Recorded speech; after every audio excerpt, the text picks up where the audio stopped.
Ang traffic! Ah! Woo!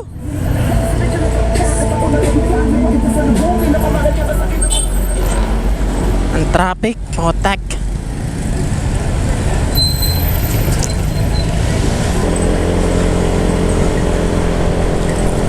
Huh? Ha! Grabe na ang traffic. Okay, whew. So, good morning. Pumiyok pa. Good morning guys. It's me, Tan Street. Yeah, kamusta kayo? Kamusta kayo? Huh? So, nandito tayo ngayon sa Antipolo, no? As you can see. Huh? Hindi tayo akit ng Marilaki ngayon. Kahit na familiar sa inyo tong lugar, for sure.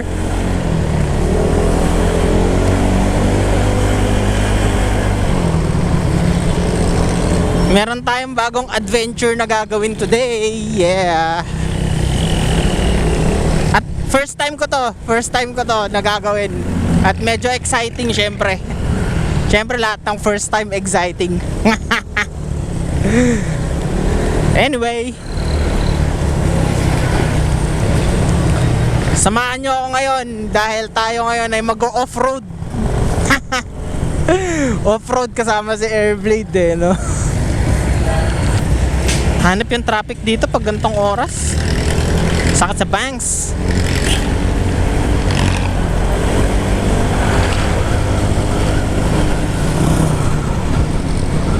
Actually, bago lang siya mag-shell boso-boso. Hindi ka abot ng shell boso-boso. Tapos may kakaliwaan ka ron. Ha, alam niyo na ba kung anong tinutukoy ko? Off-road. Kwentuhan ko lang kayo ng maikli lang. Kasi mukhang matutuloy na yung pagbili ko ng bagong motor sa December. Abangan nyo yan. Basta ang clue, hindi siya scooter. Hindi siya scooter. So makikita nyo ako, magdadrive ako ng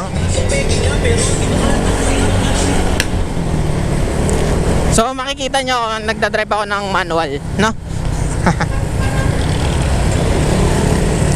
Masaya din kasi mag-drive ng manual guys eh, no? Dati meron akong Yamaha Sniper. Yan.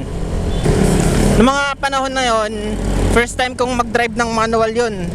Tapos Sniper.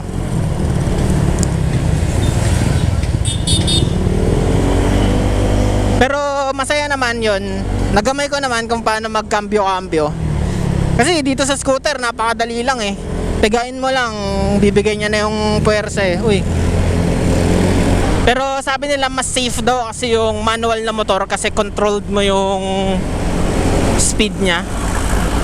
Kasi kontrolado mo yung gears niya, ganun. Ito kasing scooter, once piniga mo, hahatakin ka niya agad paharap. Hindi tulad sa manual na motor, parang meron lang siyang certain speed bawat gears. So, yun. So, nasa sa'yo yung pagtimpla nun at saka pag-control. Excited na ako sa December. Balik kung anong motor yun, surprise na lang, panoorin nyo na lang yung mga videos ko. Grabe ang traffic dito ng gantong oras, no? Daming kotse. Usually kasi umaga ako umakyat dito eh. Ay, grabe, nakakamiss din tong ano, no? Nakakamiss tong Marilaki.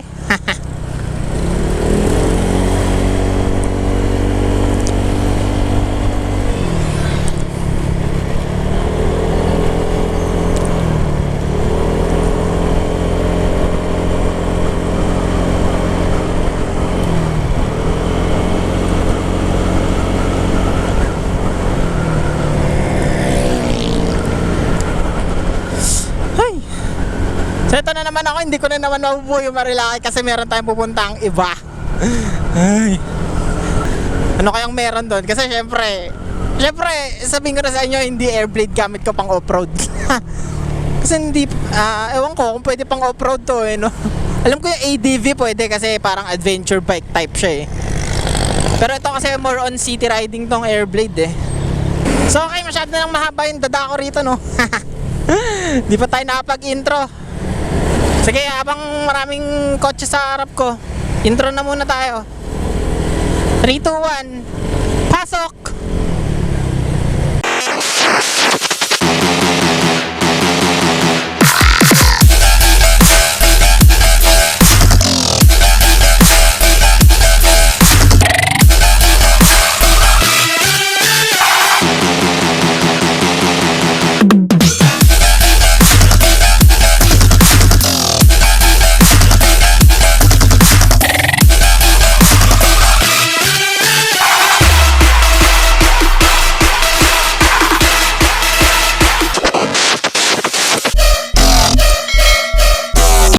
Bala ko nang palitan yung intro na yan eh. Parang wala nang dating.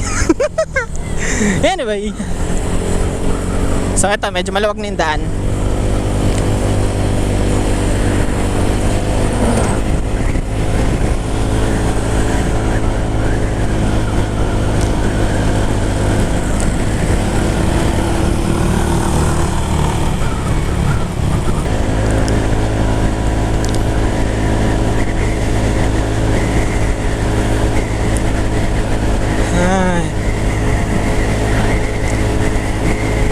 Sarap ng hangin, guys.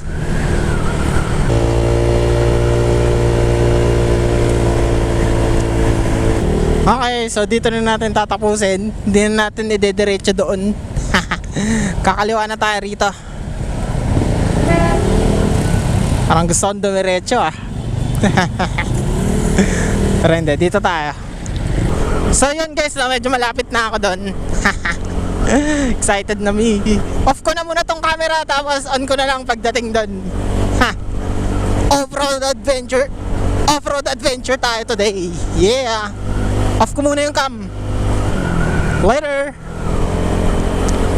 A few moments later. So nakarating na tayo, no? Ito yung sinasabi ko sa inyo, off-road. Welcome ATV Adventures Rizal. Book your adventure with us. O ayan, kung gusto nyo, ayun yung number. Follow nyo sila sa Facebook tsaka Instagram. Kita nyo ba? ATV Adventures Rizal. Yan. So matatagpuan yan dito somewhere in Antipolo. Searchable naman sila sa Waze. So punta lang kayo. Tara, pasok tayo guys. Switch lang po natin siya sa right side. Okay po. Next po, meron tayong dalawang brakes, front brake and back rear brake. Okay.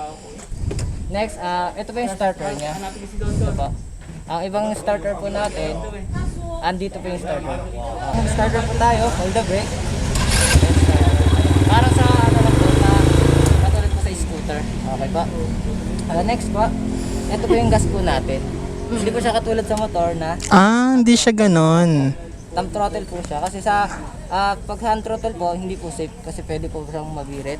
Sa thumb throttle po, safe po dahil pwede po siyang ma-release agad. Okay pa. Next po, dito po tayo sa shifter po natin. Don't worry po kasi automatic engine naman po ito. Okay po. Sa middle po, neutral. Hindi kasama ba Saan natin, slide pataas, forward po tayo. Okay po.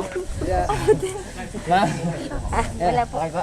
Hatan po natin, slide pa baba, magre-reverse po tayo. Okay po. Pag sa trail naman po, puro forward na lang po tayo, gas, then brake. Okay, ayun na lang po yung anin po natin. Okay po. Sige po, try po natin yung forward and reverse po. Isa-isa po. Wala namang clutch to, no? Wala naman sir, automatic engine po ito.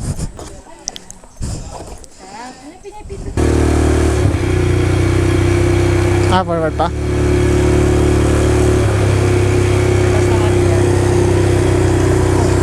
Neutral. Reverse.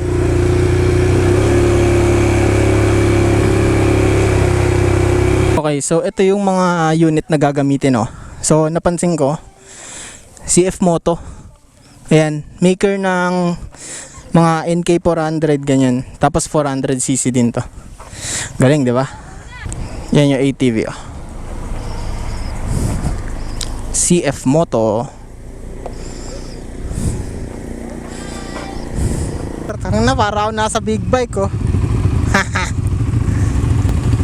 Yan na, tingnan natin ang off-road trails.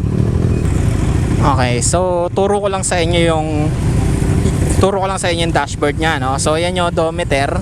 Tapos yan yung speedometer, makikita mo dyan. Merong gas, merong tawag doon, temperature. Tapos ito yung throttle niya, guys. Hindi siya tulad ng motor. Ito siya, thumb throttle. Okay. Tapos automatic transmission siya, parang kotse. Yan, may park, reverse, neutral, drive yan. Tapos ang brakes niya is to front brake. Tapos dito sa baba, ito yung rear brake. Ayan. Okay, so here we come. Maandar na tayo with the ATV. Yeah.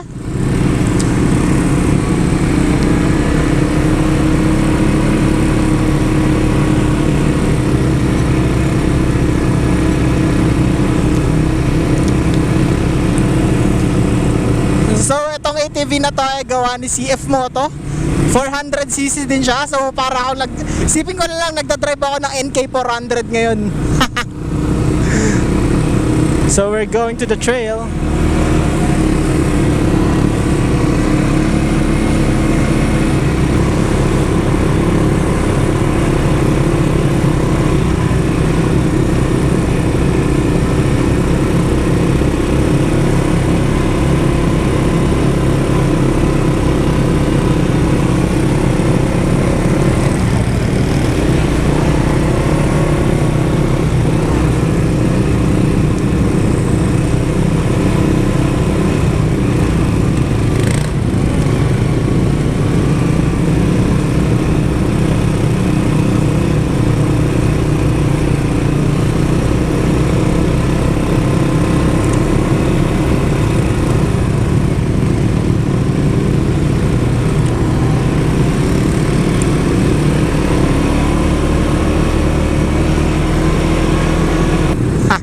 Wala na kami sa kalsada.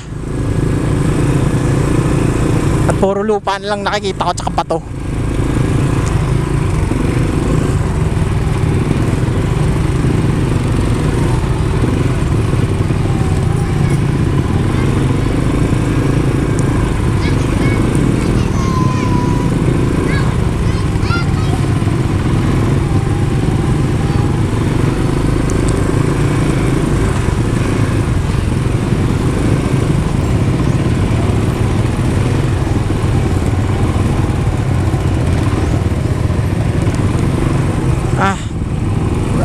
Grabe, hirap pala mag-offroad. Tangina, ATV to ah. What more kung motor? Putang ina.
moments later. So we're back. So that is our epic off-road adventure. Saya pala mag ATV, no? Next time, yung ano naman, yung off-road motorcycle naman ang itatry natin. Oh shit!